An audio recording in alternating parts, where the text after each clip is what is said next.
Hej. Hej. Hej, du kan godt se. Simon, værsgo. Hej. Hvad så? Du er også nervøs. Det her er blevet ansat til at filme. Er du nervøs? Ja, jeg ved godt, vi kan ikke gøre det ordentligt. Camilla, hun vil gerne tog det der selv. Er du klar til at se hende? Ja, selvfølgelig. Jo, han er klar til hende.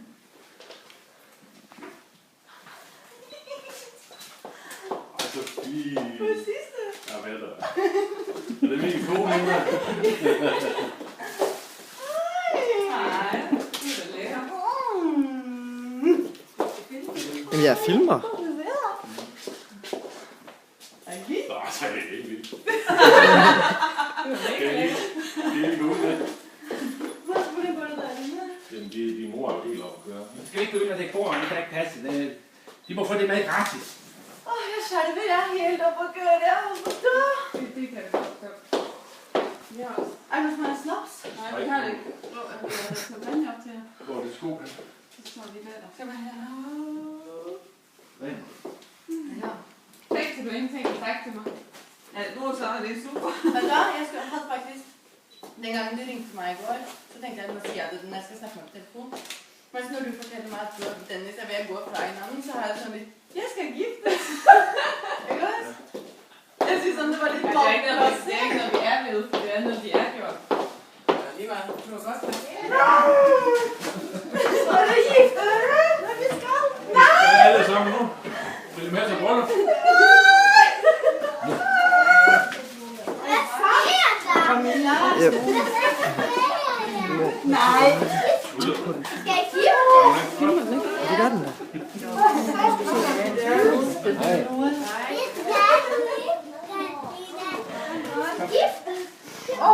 Ja, det skal vi. Det er jo det. Ja, I skal giftes.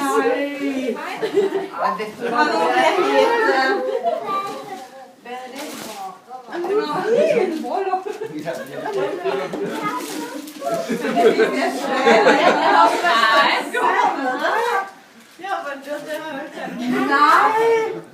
Beklager, du skal med. Nej, det er det. Vi kan ikke rigtig sige noget. Nej,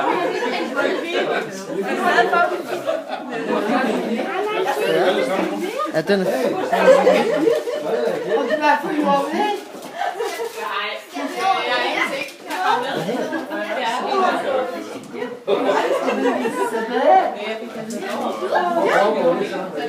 vi skal alle sammen med.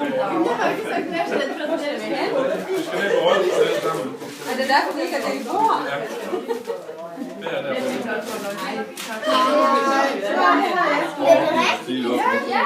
Jeg burde faktisk giftes. Ja,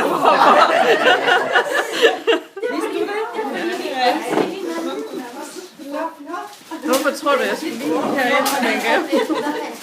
På 1 minut. Så nej, det er ingen mål. Hvad så, Rigmor? Rigmor, blev du overrasket? Det ved du ikke. Jeg er helt sat ud. Ej. Hold da op. Og du skal være forlovet. Nej, det er det. Du fik bare lov til at være med til at filme.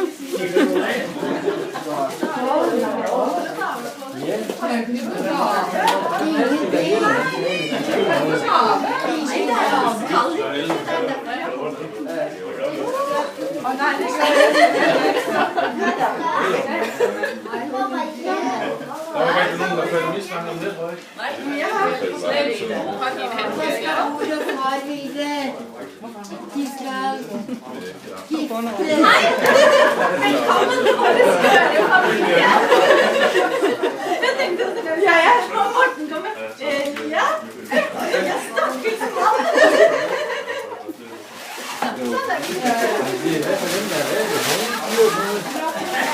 Få fuldstændig kaos de sidste dage. Vi skal være helt ordentligt. Jamen det er vel ikke gennemplaner. Fordi vi har faktisk snakket om det, at du må afvise komplet alle. Surprise! Surprise! Og vi skal jo så meget den der Hvad får du for? Vi har nærmest Endelig har du giftet dig.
Den har du ikke set komme, hva'? Jeg tænkte kanskje det kommer til Sejre siden den store Vidste du noget? Den har du ikke Hvor skal vi være det brusepige? Det var arke flot. Du kan fortsat passe det. Det passer fint, jeg Så bare det i smokken, det kan være det. Jeg så ikke det. På trøyet ditt. Du skal passe på så du ikke blir trøyet ditt. Det fint å gå på. Nei, jeg er ikke med. Nei. Jo. Skal vi ha en røyk? Ja. Der var en af de få vinder af den her. Haha. Det er jo spændende. Ja. Kommer alle sammen. Hvorfor skal de gifte? Ja, de er til. Ja, hvorfor skal de giftes?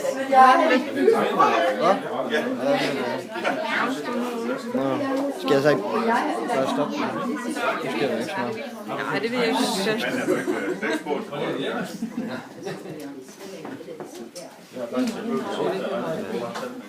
Det spørger jeg, det kan vi have. Han sagde det godt nok, der var noget i det. Sagde han det? Ja, det sagde han. Han sagde, det skulle ske noget. Så Jeppe? Nej, han sagde, hvorfor skal I være lige klokken 10? Han bliver jo ikke sagt for. Nu så det over sig ind. Ja, nu forsøger man at Hvorfor det skal hele? Ja, det er nu, det skal være ud. Altså,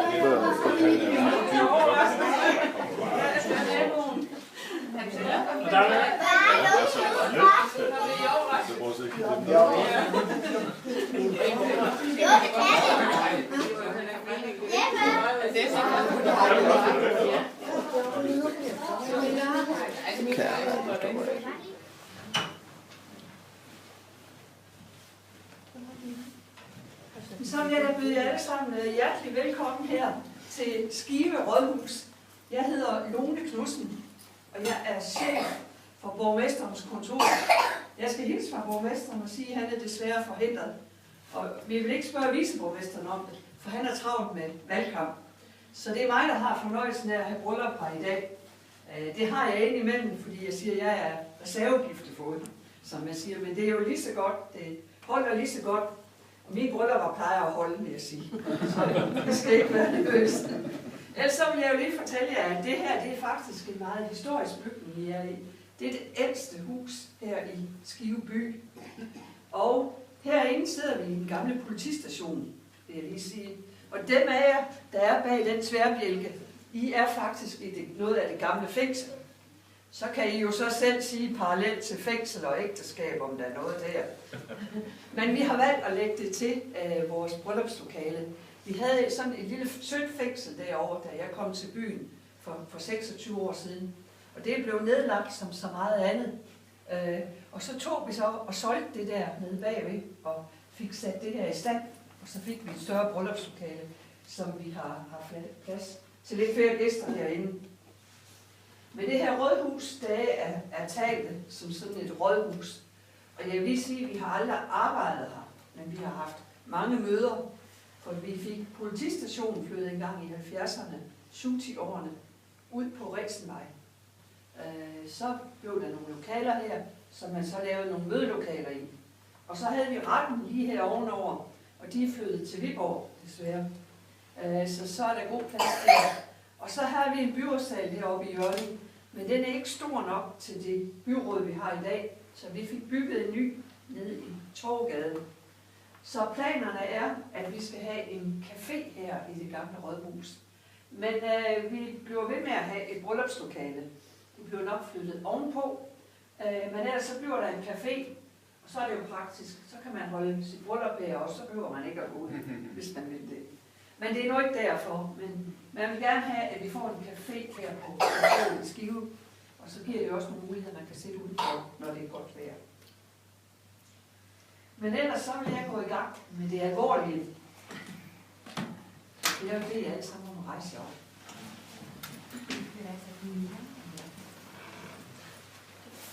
Og jeg vil sige til Camilla og Per, I har henvendt jer hertil, fordi I ønsker at indgå ægteskab med hinanden. Og til den anledning vil jeg gerne sige et par ord til jer. Kald det kærlighed, kan det lige hvad du vil, synger Lars Lilholt i sin sang. Og kærlighed og lykke kan lyde så højtideligt, men egentlig så er det også lidt højtideligt, når to mennesker oplever den udefinerbare størrelse, kærligheden. I kærlighed går I begreb med at indgå vigtige værdier som venskab, lidenskab, forståelse for og tillid til hinanden. Nogle gange så udvikles kærligheden langsomt. Man opdager flere og flere egenskaber hos den anden, som man kommer til at sætte pris på. Andre gange så er det kærlighed på første blik, når to mennesker mødes. Men når man først beslutter sig for ægteskab, ja, så er det fordi, at man har gjort sig fortjent til hinanden. Og så gælder det om at ægte hjerte og forsøge at få det til at udvikle sig i den retning, som man er enig om og som man ønsker sig. Men ingen forhold udvikler sig lige efter bogen. Så derfor er det nødvendigt, også i et ægteskab, at være lydhør og opmærksom over for hinandens ønsker, også selvom man måske synes, at ønskerne kan være lidt fløjlede eller underlige. I tilliden til hinanden og troen på, at det her, det er vildt, er der ingen, der tager skade af at få køb på ens egne ønsker, for sammen at komme til at opleve glæden, sorgen og lykken. Så herefter så spørger jeg dig, Pia Alexandersen, om du vil have Camilla Svensrud til ægtefælle. Ja. Og på samme måde så spørger jeg dig, Camilla Svensrud, om du vil have Pia Alexandersen til ægtefælle. Efter I nu siger til hinanden, erklærer jeg hermed ved for at være rette ægte folk. Og med disse ord vil jeg ønske jer hjerteligt tillykke med det. Tak. Tak. Og så synes jeg, I skal tage ringene frem. Vi må gerne sætte jer. Tak.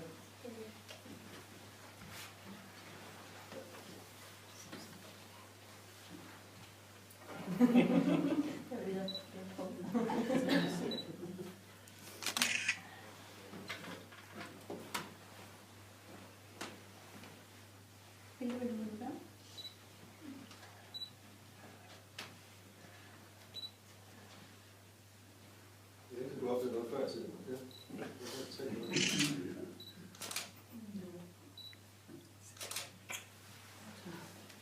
Og så skal jeg lige have en bolle. Og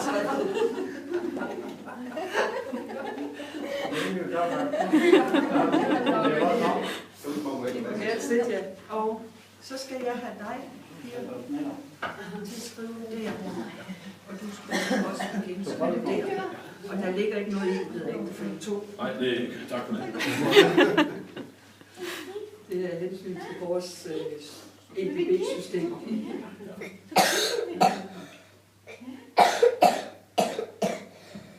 Og så skal jeg have dig til at underskrive med dit nye navn, de 2 steder.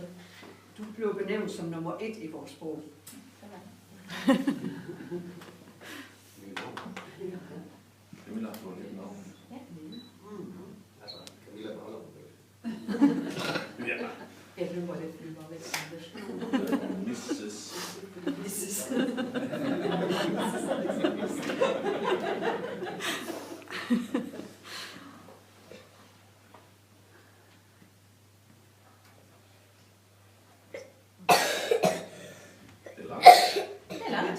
blev plads til det. Ja.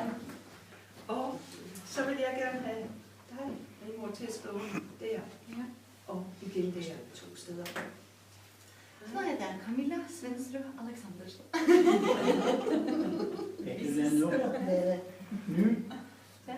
Heter du det nu? Jeg heter det nu.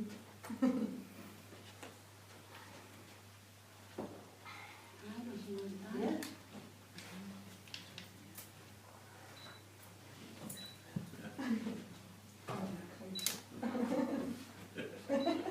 Man må godt kysse 2 gange. Især når der er kamera på. Og der er en 2 gange. Du er ikke noget, man kautionerer på et eller andet. Du er ikke læst, jeg er gang til for det her. Nu får du vundet nedlagt landbrug i Vestjylland. Men jeg skriver lige under os, men jeg vil gerne byde jer på et glas portvin, så værsgo og tag, så vi kan skåle med Camilla og flere. Tak.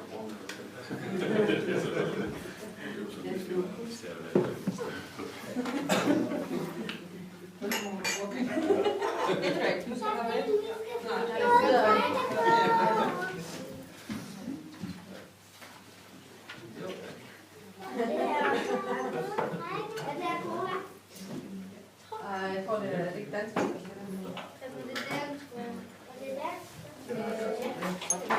Det er godt, man kan styre det der med en. Det er vel, der har ikke glas cookie. Pas på, du vælter noget på den her. Hvor kender fashion? Tak.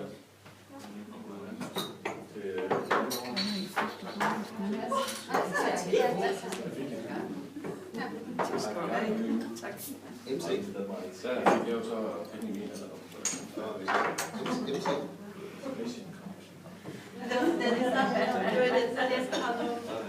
Og tillykke med den. Jeg skal have noget lort. Noget lort, noget nyt, og noget blåt, og noget gammelt. Det har jeg jo fedt.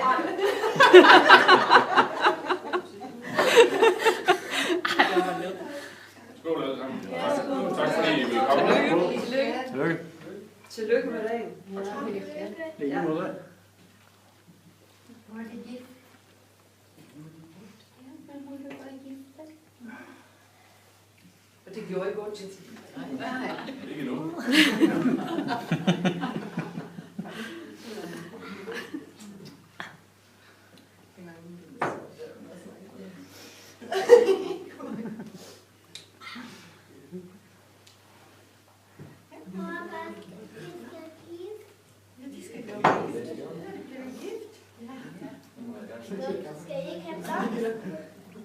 Kommer der nyt navn på postkassen? Hvad siger du? Kommer der nyt navn på postkassen? Er det nogen på postkassen? Det kunne være, der kommer nye tider. Det var bare 85. Jamen, så vil jeg gerne invitere alle sammen ned og få noget at spise. Vi skal ned på Nexa. Der er et bord til alle sammen. Jeg kan ikke smage risen, mor og far. Hvad siger du? Jeg kan ikke smage risen, mor og far. Du må ikke smage på risen, nej.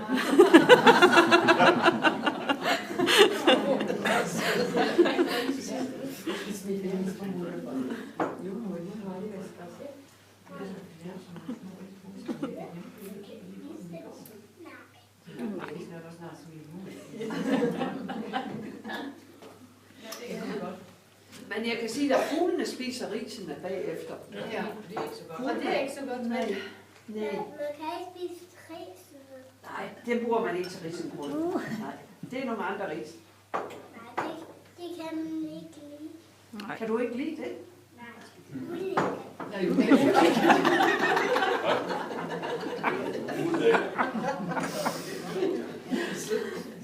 Det er rigtigt, ja. Ved alle sammen, hvor Nexa er henne? Eller? Har det parkeringsholderne? Der er parkering til forhåbentlig alle her. Det er det gamle skibhus.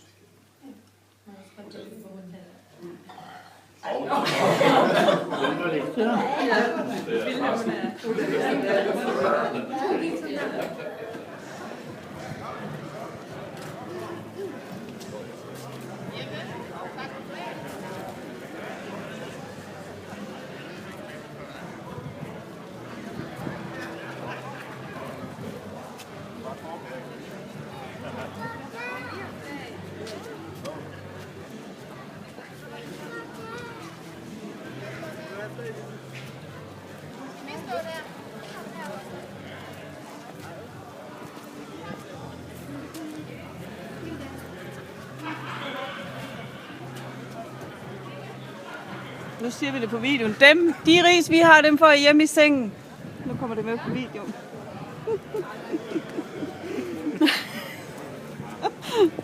Vi skal ikke se det der på i morgen. Jeg går lige herover.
Og hvordan visste de det? Ja.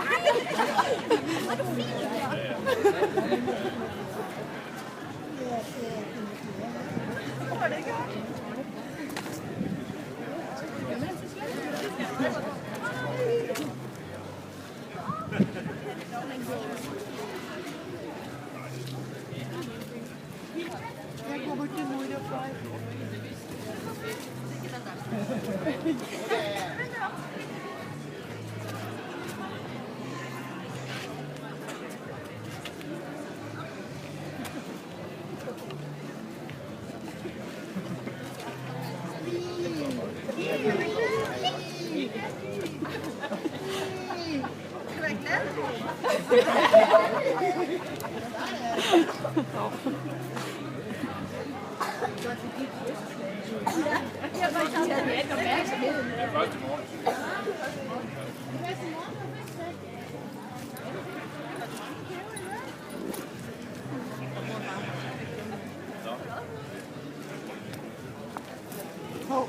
Jeg skal lige have et med min telefon. Nej, jeg kan. Det kan de godt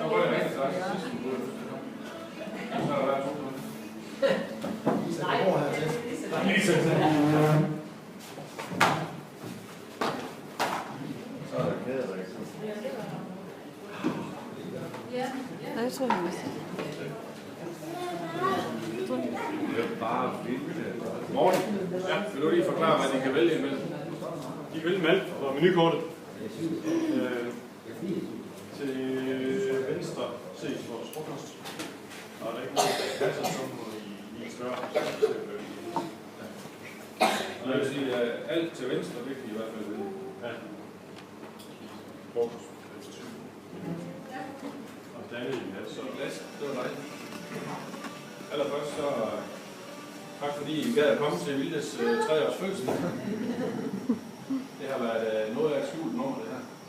Og det har været stressende, meget stressende, fordi Camillas bedsteforældre og far kom i går kl. 2, så der skulle alt være klar til at vi ikke fattede nogen mistanke. Der var kun én gang, det var ved at gå galt. Det var, da jeg var ved at stryge dress og skjorte, hvor du nævnte, at jøss, så fint vi skal være til den her fødselsdag i morgen. Men ellers så havde jeg lagt den tøj ind til Susanne, vores nabo, som var den eneste, der vidste det, sammen med Thomas, som skulle være mit vidne. Så han må jeg også nødt til at fortælle. Og så, da Camilla jo helt, som vi hørte, ikke kunne få mad, så stod hun inde ved Susanne, og hun har brugt et par timer på at komme i det flotte dress. Så det har været lidt stress. Men det var meget, meget vigtigt for os, at vi fik alle dem med, som vi holder meget af, og det er jeg, der sidder her. Så der skal lyde en rigtig stor velkomst tak til alle sammen, fordi I kom. Og måske særligt til den nye familie. Morten, som er Monikas, det er vel 14 dage gammel kæreste, som bliver kastet direkte ind i løvens hule. Og til dig, Morten, der kan jeg kun ønske dig alt muligt held og lykke. Tak skal med den her familie. Nu er meningen, at vi får noget at spise, og når vi har spist, så kører vi hjem til os igen, og så fejrer vi Vildes fødselsdag. Så det er meget uformelt, men sådan vil vi gerne have. Toiletter, hvis der er nogen, der skal bruge det, så er det lige ude igennem. Det var hernede, at Camilla og mig mødte hinanden første gang. Jeg var sådan noget afløser på Annexer dengang, og var her ikke ret meget. Og Camilla var fastansat på Annexer. Og så blev jeg ringet op af den tidligere ejer her, om jeg kunne hjælpe ham med en vagt. Og så sagde jeg, det gad jeg ikke. Og så sagde han, jamen det er Camilla, du skal arbejde sammen med. Og jeg sagde, hvem fanden er Camilla? Jamen, det var en god vagt, mente han. Så okay, jeg tager den der vagt. Og jeg vil huske, at jeg kom op bag ved barnet, og så stod Camilla på den anden side, og hun tog mig, og jeg står med det sammen. Jeg var næsten forelsket med det samme. Indtil hun spurgte, hvor gammel jeg var. Så faldt det ligesom lidt til jorden. Ikke? Men jeg må jo kunne et eller andet, fordi pludselig så blev det til noget af det. Jeg håber, I vil nyde maden, og I nyder det der i glas. Og så vil jeg gerne sige tak for det.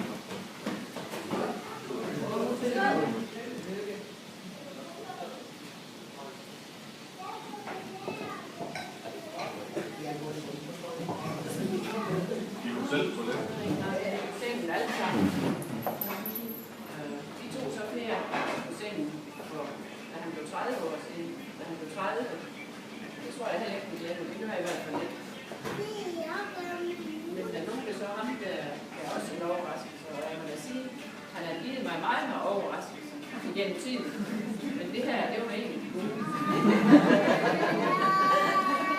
Så, men nu er det så heldigt, at i det øjeblik, hvor du og I har valgt at gøre det på den her måde, så det er jo en super besparelse for os alle sammen. Altså, det er en gave med. Vi skulle ud og købe nyt tøj. Vi skulle ikke ud og have nye sko. Altså, hvor særligt kan det være? Men det er bryllup, ikke også? Sådan. Og jeg synes, det er så godt, vi har gjort. Vi snakkede om det, var det sidste år, sidste sommer. Og der gik vi der og ventede. Der havde vi 3 bryllup, og så tænkte vi, ej, garanterer, at vi laver det nok den dag så. Ej, det gjorde vi så ikke. Og så fik vi en invitation til anden bryllup, så gik vi så og ventede. Måske gør vi så på det tidspunkt. For mange gange så falder alting jo sammen. Men vi kom hen i september, og vi kom hen i oktober, og vi kom hen i november. Nej, det blev så ikke gjort. Men så blev det så den 16. november i 2013. Det synes jeg var rigtig godt. Nu skal jeg hjertelig tillykke, og håber, I må få rigtig mange gode år sammen i fremtiden. Sammen med jeres familie. Tak for det, Gino.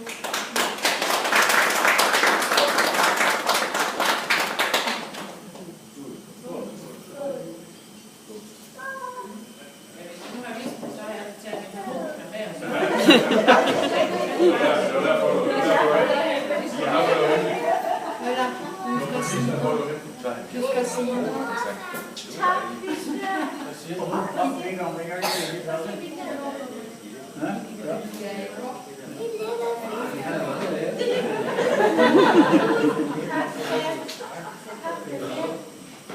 Synes du, det er flot? Det var det flot. Vi har giftet. Ja, vi har giftet. Hun er godt, jeg er gift. Skal vi også prøve igen? Det var en god idé. God idé.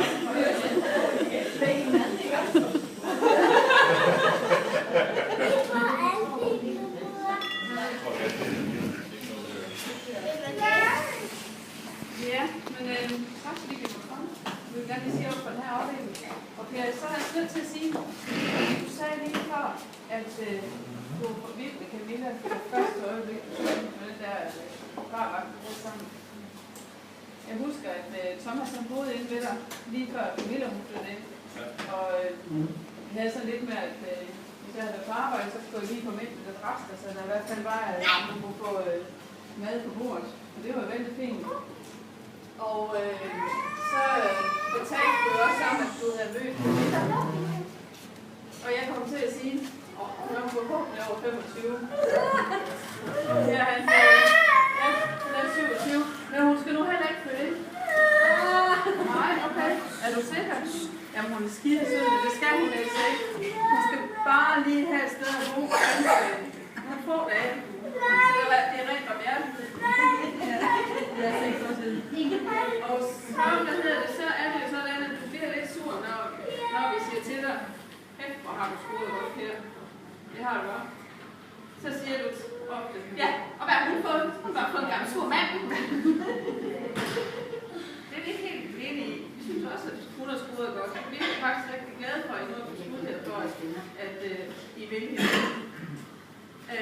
Og så må vi jo ikke sige alt det der moral og ting, men Thomas han vil altså gerne se dit strømpebånd. Jeg vil jo ikke finde Camillas strømpebånd. Skal jeg finde Camillas strømpebånd? Ja, det kunne vi rigtig godt tænke. Ja, så op på stolen, Camilla. Det er noget, man har rundt om. Skal du have et hånd? Så. Ja, vi kan også godt se det.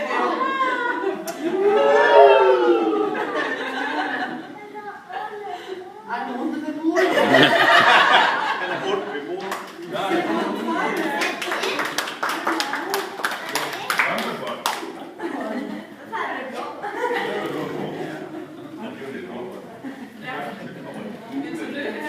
Tak skal du have, Sus.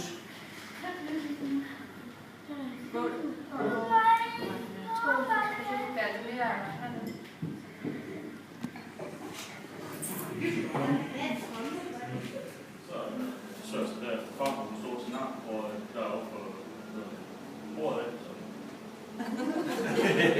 Så det er sådan et lille kig, hvad der sker.